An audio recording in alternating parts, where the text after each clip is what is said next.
सर्वसामान्यांच्या हक्काचा आवाज जागर जनस्थान।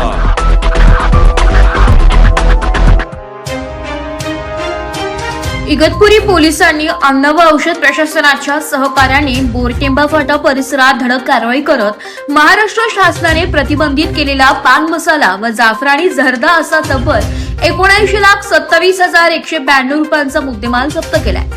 या कारवाईत वाहतुकीसाठी वापरण्यात आलेला DD01Z 9360 क्रमांकाचा आयशर ट्रकही जप्त करण्यात आला असून त्याची अंदाजे किंमत 10 लाख रुपये असल्याचं पोलिसांनी सांगितलंय।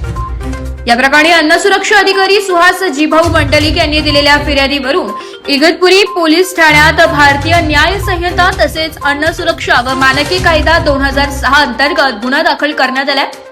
आरोपींमध्ये वाहन चालक दिनेश पूनम चंद शर्मा, जालिम सिंग, भिवंडी येथील अज्ञात खरेदीदार तसेच संबंधित वाहन मालकाचा समावेश आहे। पोलिसांनी दिलेल्या माहितीनुसार आरोपी प्रतिबंधित तंबाखूजन्य पदार्थांची बेकायदेशीर विक्री करण्याच्या उद्देशाने मोठ्या प्रमाणात वाहतूक करत होते।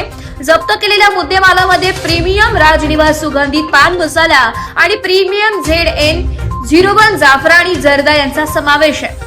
विशेष म्हणजे या गुन्ह्यातील आरोपी क्रमांक 2 जालिम सिंग याच्या विरुद्ध याच प्रकारचा गुन्हा 3 जुलै 2024 रोजी इगतपुरी पोलीस ठाण्यात दाखल असल्याची माहिती पोलिसांनी दिली। या प्रकरणाचा पुढील तपास पोलीस उपनिरीक्षक एडी गायधणी करीत आहे। जागर जनस्थानसाठी सुमित बोधक, इगतपुरी।